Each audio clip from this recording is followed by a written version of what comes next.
রামিসা কিন্তু আমাদের সন্তান, আমার সন্তান, আপনার সন্তান।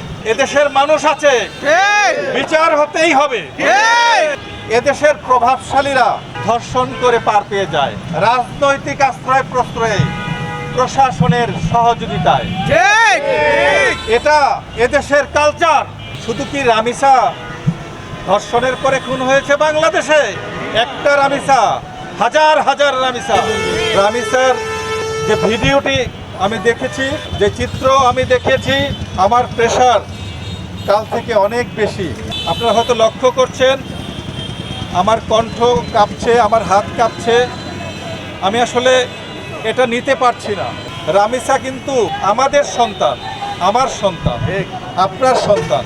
আপনারা অনেকে শঙ্কার কথা বলেছেন। এখানে এই সংগঠনের আমার প্রিয় নেতা সুমন মাস্টার সাহেব, তিনিও শঙ্কার কথা বলেছেন। বিচার কিভাবে হবে সেটাও বলেছেন।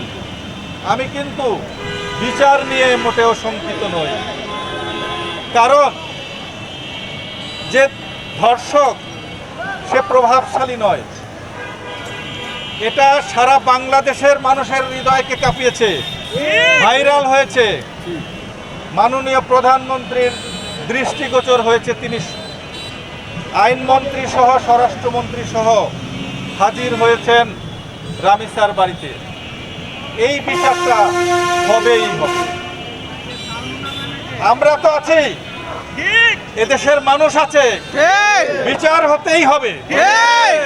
এই কারণে বিচার হবে যে সবাই সোচ্চার। প্রধানমন্ত্রী গিয়েছেন, তারপর যে ধর্ষক তার সঙ্গতি কম, প্রভাবশালী নন।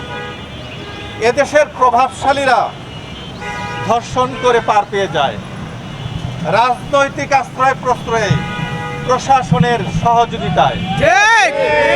এটা এদেশের কালচার। রামিসা, শুধু কি রামিসা ধর্ষণের পরে খুন হয়েছে বাংলাদেশে?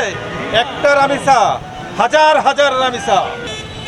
এদেশে মাদ্রাসাতে বালক বলাৎকার হয়।